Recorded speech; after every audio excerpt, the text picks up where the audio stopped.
माणिकगड cement company विरोधात आदिवासी शेतकऱ्यांचा संताप उसळला. खाण प्रकल्प बंद पाडत न्यायासाठी 15 महिन्यांपासून लढा.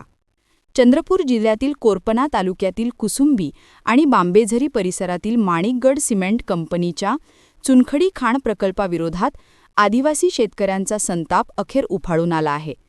15 महिन्यांपासून मोबदला किंवा नोकरीची मागणी करत आंदोलन करणाऱ्या या शेतकऱ्यांनी अखेर खाण प्रकल्पाचे काम बंद पाडत आपला रोष व्यक्त केला. कोलाम समाजातील आदिवासी शेतकऱ्यांनी 15 महिन्यांपासून सतत आंदोलन सुरू ठेवले आहे. शेतजमिनीच्या बदल्यात योग्य मोबदला किंवा कुटुंबातील एका सदस्याला नोकरी देण्याची हमी कंपनीने द्यावी, या एकाच मागणीसाठी त्यांनी ऊन, वारा, पावसातही संघर्षाची मशाल विझू दिली नाही. मात्र या काळात राज्य सरकार आणि कंपनी व्यवस्थापनाने केवळ टाळाटाळ केली असल्याचा आरोप शेतकऱ्यांचा आहे. माहितीनुसार 2003-04 मध्ये माणिकगड सिमेंट कंपनीने चुनखडी खाण विस्तारासाठी 493 हेक्टर जमीन घेतली. मात्र प्रत्यक्षात कंपनीच्या ताब्यात शेकडोपटीने अधिक जमीन असल्याचा गंभीर आरोप स्थानिकांचा आहे.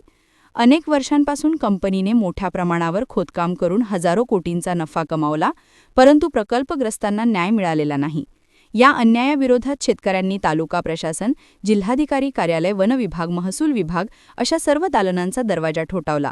अगदी महाराष्ट्राच्या विधिमंडळातही हा प्रश्न उपस्थित झाला, मात्र समस्येवर कोणताही ठोस तोडगा निघालेला नाही. त्यामुळे शेतकरी अधिकच निराश आणि संतप्त झाले आहेत. नागपूरमध्ये सुरू असलेल्या विधिमंडळाच्या हिवाळी अधिवेशनाच्या पार्श्वभूमीवर कुसुंबी आणि बांबेझरी येथील कोलाम आदिवासींचा न्यायासाठीचा हा संघर्ष पुन्हा एकदा राज्याच्या पातळीवर अधोरेखित झाला आहे. जगण्यासाठीचा लढा देणाऱ्या या शेतकऱ्यांचा आवाज आता आणखी बुलंद होत असून सरकारने तातडीने यात हस्तक्षेप करून न्याय द्यावा अशी मागणी जोर धरत आहे. या आंदोलनामुळे खाण प्रकल्पाचे काम ठप्प झाले असून परिस्थिती तणावपूर्ण आहे. आदिवासी शेतकऱ्यांच्या योग्य हक्काच्या या लढ्याला राज्य सरकार आणि कंपनी व्यवस्थापन कितपत प्रतिसाद देते याकडे आता सर्वांचे लक्ष लागले आहे. अशावर पोलीस प्रशासनाने 8 गुन्हे दाखल करून अख्ख्या कुटुंबांना महिन्यातून 5 तारखा कोर्टाच्या लावलेल्या आहे. परंतु या कंपनी विरुद्ध अनेक तक्रारी असताना सुद्धा एकही एफआर त्यांच्या विरोधात दाखल झालेलं नाही. हे या आदिवासींचं दुर्दैव आहे. आदिवासीच्या शोषणाला महसूल प्रशासन आणि कंपनी जबाबदार असल्यामुळे या जमिनीची मोजणी केल्याशिवाय यांचा प्रश्न सुटणार नाही किंवा या आदिवासींना जमिनीचा मोबदला दिल्याशिवाय प्रश्न सुटणार नाही. म्हणून आमची मागणी आहे, 1. बांबेझरीची मोजणी झाली त्याचा ताबा द्या. 2. ज्या जमिनीची भूमापन मोजणी झाली नाही त्याची फी भरा, मोजणी करा. नंबर 3. आदिवासींना नोकरीवर घेतलं नाही, तुम्ही नोकरीवर करा किंवा या जमिनीचा मोबदला देऊन हा प्रश्न निकाली काढा. याचा आमची मागणी आहे. कलेक्टरकडे सभा झाल्या, एसडीओ कडे झाल्या, पालकमंत्र्याकडे झाल्या.